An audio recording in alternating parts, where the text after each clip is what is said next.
How's it going, everybody? RazingHel here, and today we're going to be talking about electricity in 7 Days to Die. So electricity was recently added, at least in its current form, in Alpha 16. And that's the current version of the game, and it only came out about a month and a half ago, maybe.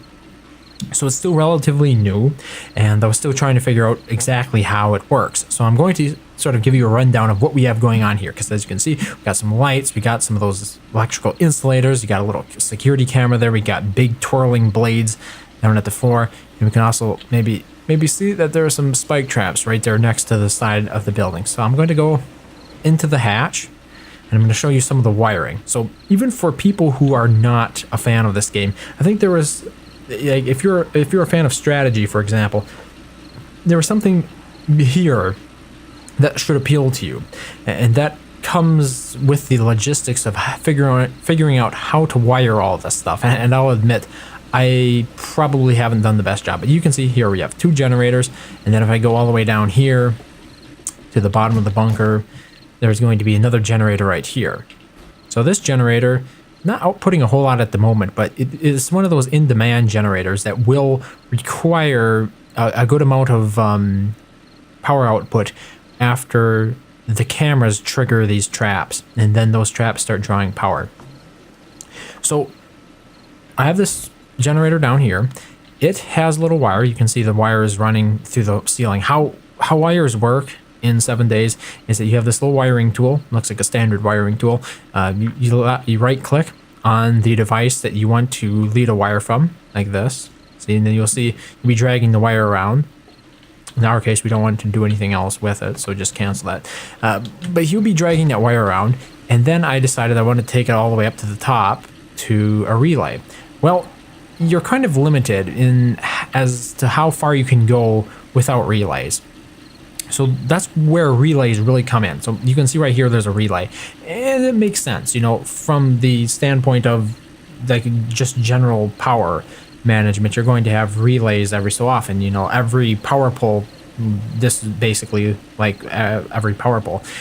So we have a relay here, and then it continues bringing the power all the way up to here, and there is another relay for that same one. I know it can get a little hairy at times because you're looking at this and you're seeing all of these wires going all over the place. Then we move all the way up to up here, where that relay it has like 3 jumps, and then it jumps to this relay right here, and right there are a whole bunch of zombies going by. And then this relay connects to that camera right there. I don't know if you can see it, but I'm looking at it right now. That camera, if we interact with it, you can see where it's previewed. So we can left click on that preview and you can adjust it. But we want it focused at these traps, because the reason this camera exists is because when, you know, whatever we have it set for, it could be friendlies, it could be zombies. In this case, it's zombies. Whenever they cross into this area where the traps are, we want those traps to start firing darts out of them, because those are dart traps down there. You can see the ones on the floor right in front of the base with all the holes in it. And that's what the camera is used for. And then all of those traps are wired to the camera. So when something gets within the range of the camera, it triggers those traps, and then they start shooting darts. And that generator, the generator you saw in the basement all the way down there, that's the one going to be powering this entire setup right here. Now the other generators power other things. So the generator on the left side, you saw it over here, it powers all the blades as well as the electric fence. So we do have blades, we have an electric fence. You can probably see the electric fence. It's blue. It goes all the way around there, and whenever a zombie or any sort of thing comes in contact with it, it will electrocute them. So there will be plenty of good examples of this going into the future. So one of the interesting things I've found when it comes to the electric fence is that while the player can get underneath it without actually, or I mean by crouching, zombies, even the ones that crawl, will still be electrocuted even if they ever breach the fence right there. So then, after they are electrocuted by that fence, then they get within range of the twirling blades. The twirling blades, they're really low maintenance, and they deal a lot of damage.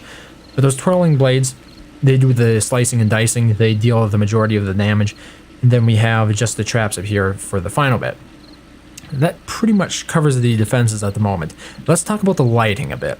So the second generator, this generator here is pretty much for the traps, the fence and the twirling blades. This generator here is for the lighting. So if we look up, if we go back up, the lighting generator is attached to this relay right here. And then this relay, you can see it's sending out cables all over the place. Two of them, maybe I haven't done this yet. Let me see here. Yeah, okay, it's on. Two lights here on this side of the building, two lights on the front of the building, two lights on this side of the building, and then we have two spotlights up here on top. Now, the regular lights, the ones that are not spotlights, you can just see the tops of them from here. They're not all that special, and the amount of light they give off is pretty dim. Like, we can go down and we can take a look at them. Look right there. You can see it's shining, but it's pretty faint. And by the way, we have zombies. We have some zombies that are getting sliced and diced. Look at that. Finished him off quite nicely and rather gruesomely. But these spotlights are the really powerful ones. As you can see, they're actually casting a fair bit of a beam out there. So let's go ahead and we can take a look at that. And this is where we aim them. So we can control where we... Oh, right there is me. Right there's me. I'm standing there on the roof. Yeah, but we can control where exactly we want to point the spotlights, much like the camera. And that's where the spotlight will then point, and then it will illuminate that area. So it gives us a bit of some options as to how we, like if we have a horde coming in from this side, maybe we will want to point the spotlight over there to allow you to see better. Otherwise, maybe if one's coming in over here, we want to point it over here. Then of course we have the regular lights that just provide a little bit of illumination around the sides of the building. Unfortunately, I don't like those normal lights. Like I find that they're really, really weak. Because even that light up there, which I did not build, seems to be doing a better job. And that pretty much does it. The defenses thus far. And you might be saying that's all it does. Yeah, well, it took a little while to figure it all out. A couple of interesting things that I noticed about this setup is that the zombies themselves do not target the electric fence. I've never had them tear down a single post, and I've used the command prompt to spawn in several hordes before, just to really give it a good try. And it seemed to work just fine. The blades themselves take damage, but not a whole lot either. Probably the most high intensive object or trap defense, I guess you could say, that I'm using are the actual dart traps, because you have to refill them. Yeah, they have an inventory. It's a little bit of a hassle. I think the dart traps a little bit more of a hassle. But you look in here, they have an inventory with the ammo in it, and you just lock it in there like that. Okay, so with that out of the way, I think we've covered everything. Let's spawn in a horde and see how it goes. So there is one horde. Let's bring in another one. So we should have two hordes coming in relatively soon. I'm going to switch back over to the gun. Let's see how it goes. Okay, we have our first contact. Oh my goodness, look at that. They're running all right. But look at the amount of damage that fence is doing. Holy smokes, that's a lot of zombies. You can hear the traps are going off. They're going... Most of these guys are running. Maybe they don't see me. Come on. Come over here. A lot of them are just running by, which is kind of interesting. You think spawning in a horde that they'd come for me, but not a whole lot of them did.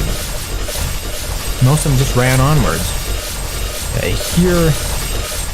Is there a zombie caught on one of these traps somewhere? Yeah, that one's getting diced. Really, that was two hordes. Okay, maybe we have to bump this up a little bit.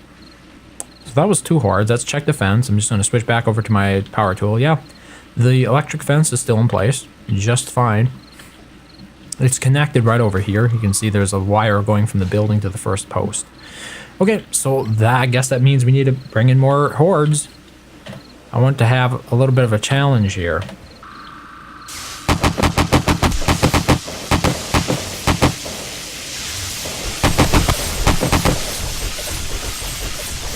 I get a little bit better of an idea of what the blades do, the blade traps.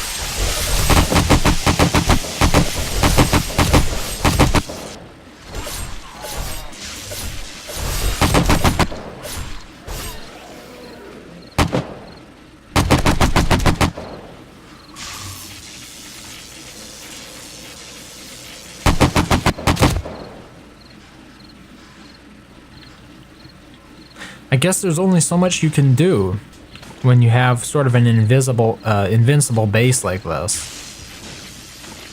Like, I tried spawning in more hordes, but that was all they accepted. And the interesting thing is they don't seem to see me ever. So I'm not sure what that's about. Thought it was being pretty blatant about my presence here. Yeah, but that's what I've been working on. I'm sorry, nothing greater, I guess. There was no greater plot going on here. It was just something I wanted to have some fun with. It was a new mechanic that was introduced, as I said, and I wanted to kind of figure out how it works. And I think that even for people who are not necessarily a fan of this theme, there's something to like here for the more strategic-minded when it comes to, you know, getting all this stuff to work together. Like, just being able to wire it in a way that makes sense, or like in a way that's the most efficient. And mine probably isn't, but you know, that's the fun, that's the challenge of it. You know, you think about games like Factorio, that is a huge selling point of Factorio, is figuring out the optimal way to sort of automate a lot of these systems. So you sort of have the same thing here with defense. You know, you have your various means of defenses.